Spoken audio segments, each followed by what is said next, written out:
Pemirsa, polisi telah menetapkan satu orang tersangka dalam kasus kecurangan isi kemasan minyak kita. Tersangka merupakan pemilik dan juga pengelola salah satu produsen minyak kita yang berlokasi di Depok, Jawa Barat. Polisi juga menyita sejumlah barang bukti, salah satunya alat pengisian yang sudah disetel secara manual untuk mengisi sekitar 750 hingga 800 ml minyak kita kemasan 1 liter.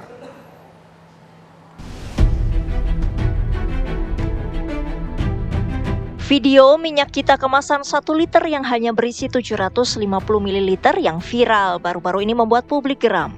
Apalagi dalam sidak yang dilakukan Menteri Pertanian Amran Sulaiman di Pasar Leteng Agung, Jakarta beberapa waktu lalu, kondisi serupa ditemukan. Satgas Pangan Polri kemudian turun tangan dan menyelidiki temuan tersebut. Hari ini, Ketua Satgas Pangan Polri yang juga Direktur Tipideksus Bareskrim Polri mengumumkan hasil penyelidikan kecurangan minyak kita. Satu orang ditetapkan sebagai tersangka. Tersangka merupakan pemilik sekaligus kepala cabang dan pengelola PT ARN. Polisi menemukan minyak kita yang dikemas tersangka hanya berisi sekitar 750 hingga 802 ml saja. Dalam perkara ini, penyidik telah menetapkan satu orang tersangka, yaitu inisial AWI, yang berperan sebagai pemilik maupun merangkap sebagai kepala cabang sekaligus pengelola lokasi tersebut yang berada di TKP Jalan Tol Iskandar nomor 75 RT 01 RW 19 Kelurahan Sukamaju, Kecamatan Cilodong, Kota Depok, Jawa Barat.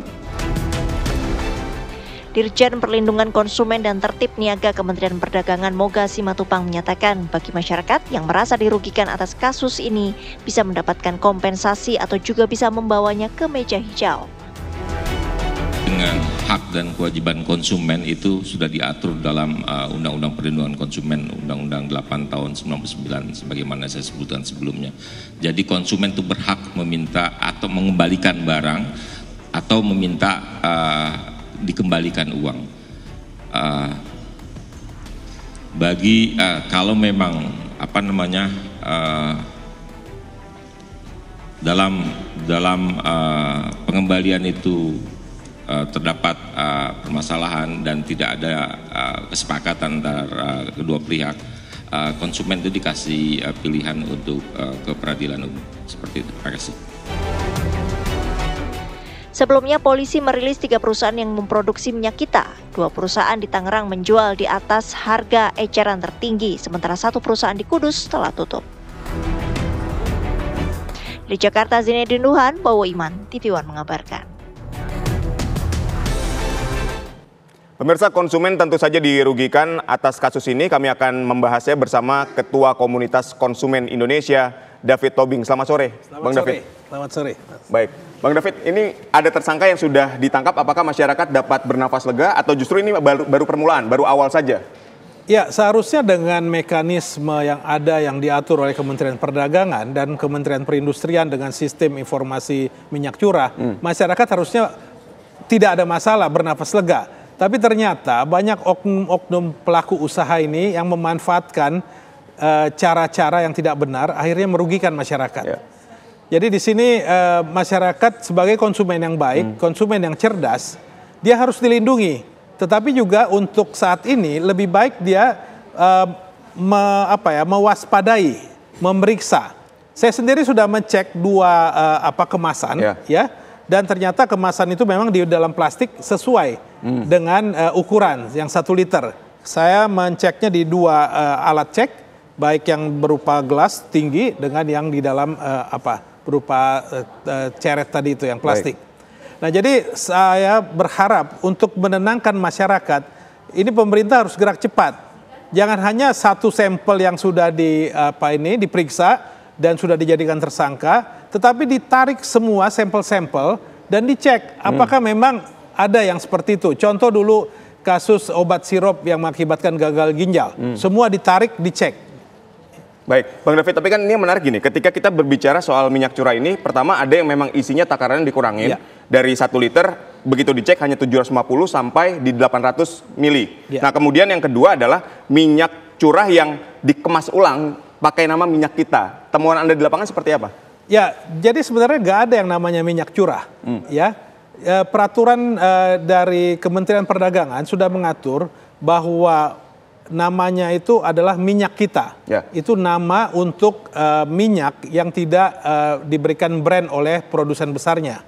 Dan ini sebagai suatu kewajiban domestik, jadi domestic market obligation, ya kan? Bagi perusahaan-perusahaan besar itu jangan hanya membuat minyak yang bermerek, tapi dia membuat minyak kita. Itu adalah merek terdaftar Kementerian Perdagangan. Nah, dari situ barulah kemudian diatur siapa yang mengemas. Yang mengemas ini adalah D1, distributor 1. Kemudian yang mengemas ini mendistribusikan lagi ke D2. Kemudian D2 ini ke pengecer dan pengecer selanjutnya kepada masyarakat. Dan ditentukan harganya 15.700 harga eceran tertinggi. HET-nya ya? HET. Tapi memang melihat jenjang yang 4 jenjang ini, ya kan dia harus mengemas, beli plastik. Dia harus mengirim, ada transport. Ya, dia harus mengasih ke pengecer lagi. Harusnya memang efisiensi. Sehingga kepada masyarakat sesuai tujuannya ini untuk minyak yang dijual di pasar rakyat. Itu peraturannya demikian. Betul. Jadi ini disalahgunakan, ya. Minyak-minyak yang dibeli secara curah, ya, itu disalahgunakan oleh oknum-oknum. Dan saya sudah melakukan pengecekan yang dicurigai oleh polisi itu masuk ke dalam list yang distributor 1. Jadi di dalam list yang ada di dalam SIMIRA, Sistem Informasi Minyak Curah, oleh Kementerian Perindustrian, itu sudah ada distributor 1 namanya siapa aja terdetek. Dan ini yang berapa perusahaan ini masuk di distributor 1. Artinya dia di dalam perusahaan yang mengemas. Jadi dia menerima ribuan ton minyak curah dari perusahaan besar, kemudian dia mengemas plastik maupun botol plastik, baru kemudian dia distribusikan lagi. Nah, disinilah mungkin praktek-praktek kecurangannya terjadi. Baik. Lalu kompensasi seperti apa yang didapatkan konsumen ketika misalnya memang perusahaan ini terbukti dari pihak kepolisian bersalah, misalnya dinyatakan bersalah oleh pihak kepolisian? Ya, yang pasti kan kalau polisi itu tentunya tindak pidana. Betul. Tindak pidana perlindungan konsumen. Udah diatur sanksinya. Ya, dia bisa kena 5 tahun dan atau denda ya 2 miliar. Tetapi bukan itu aja. Bisa barang-barang itu ditarik dari peredaran. Jadi saya menyarankan saat ini untuk produk yang memang sudah dicurigai, tadi ada alatnya yang bisa menyetel hanya 700 mili, 800 mili, ya segera ditarik produknya supaya masyarakat jangan menjadi korban. Korban dalam pengertian dicurangi lah ya. Nah, kemudian terhadap yang lain-lain itu dilakukan sampel, uji sampel. Kalau memang tidak ada masalah, nggak ada masalah. Saya sendiri udah melakukan uji sampel terhadap 1-2 produk dan ternyata tidak ada masalah. Itu sama 1 liter, ya. Nah, mengenai kompensasi ya masyarakat berhak mendapatkan kompensasi. Seperti apa bentuk kompensasi untuk masyarakat yang misalnya memakai minyak yang palsu lah katakan kita, atau minyak yang dicurangi secara takaran? Ya, untuk mengatakan palsu memang saya belum berani, tetapi kalaupun dia dikurangi dari yang semestinya itu udah melanggar hak konsumen untuk mendapatkan barang yang sesuai dengan nilai tukar. Artinya dia membeli untuk 1 liter harusnya dia mendapatkan 1 liter. Ya, itu kompensasinya berupa uang atau barang yang sama. Jadi bisa dikasih juga barang yang sama yang memang sesuai dengan nilai uang yang dia berikan.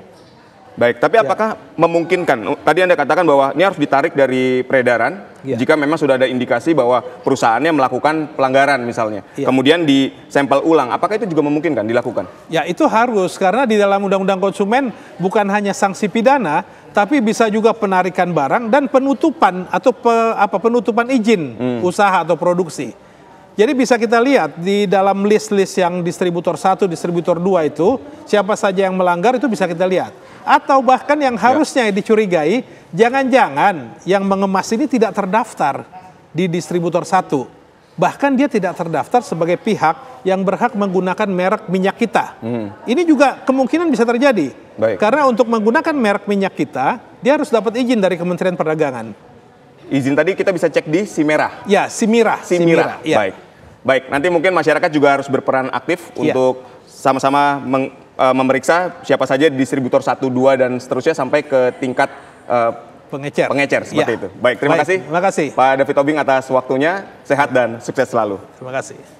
Pemirsa, setelah mengalami banjir parah pada tahun 2020 silam, Jabodetabek kembali dilanda banjir besar pada awal Maret 2025. Informasi ini akan kami hadirkan sesaat lagi. Tetaplah di Kabar Petang.